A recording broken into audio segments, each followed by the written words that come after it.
Have you ever noticed how some of the smartest people you know are also the ones who struggle the most to start?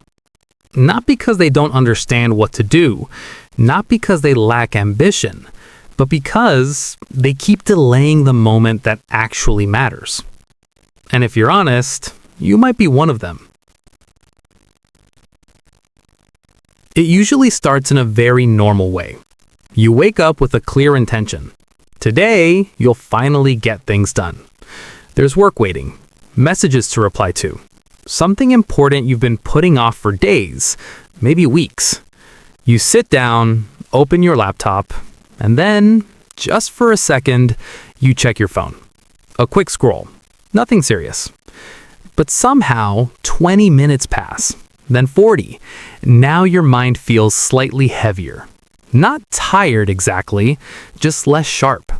So you tell yourself, I'll start after a coffee. Then, after the coffee, you don't feel ready yet. So you wait for the right mood, a moment where everything clicks into place. But that moment doesn't come. And by the end of the day, you've been busy, but not productive. You think a lot, you plan a lot, you even feel mentally exhausted. But the one thing that mattered never got done.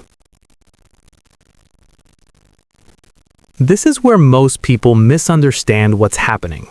They assume it's laziness, but it's not, because lazy people don't overthink. They don't analyze every possible outcome. They don't feel this constant internal pressure to do things properly. You do, which means the problem isn't a lack of intelligence. It's something more subtle, something quieter.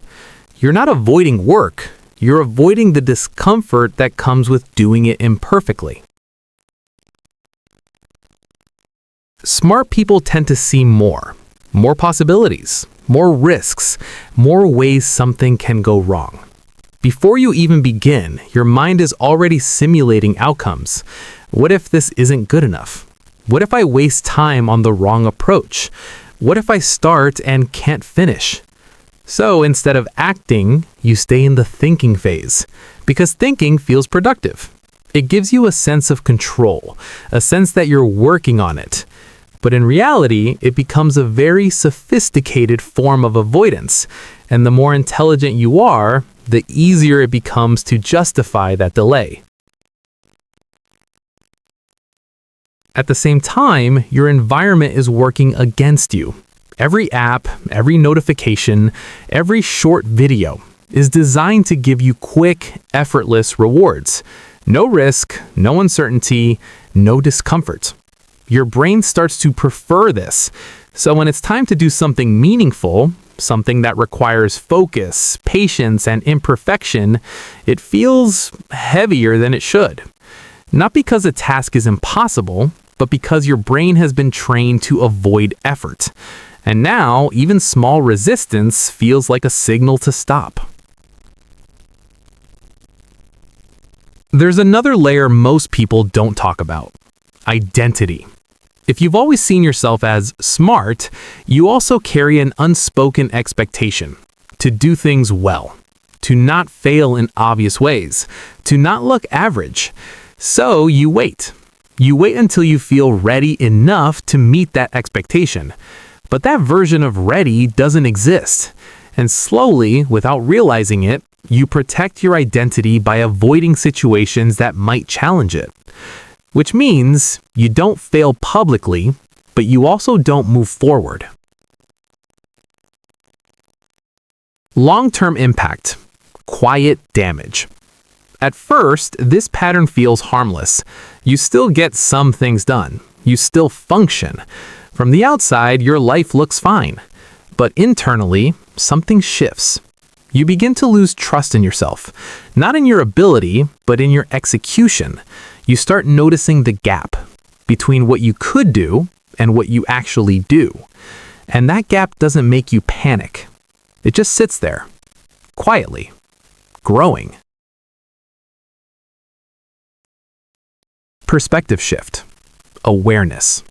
Self-aware people eventually notice this, not dramatically, not all at once, but in small moments. when they realize that they've been preparing for something longer than it actually takes to do it, when they see that their problem isn't confusion, it's hesitation. They stop asking, how do I stay motivated? And start asking something else. Why do I only act when I feel comfortable? And that question changes everything, because it reveals the truth. You were never waiting for time, or clarity, or motivation. You were waiting for the absence of discomfort. And that's where discipline actually begins. Not as intensity, not as forcing yourself, but as a quiet willingness to act without certainty.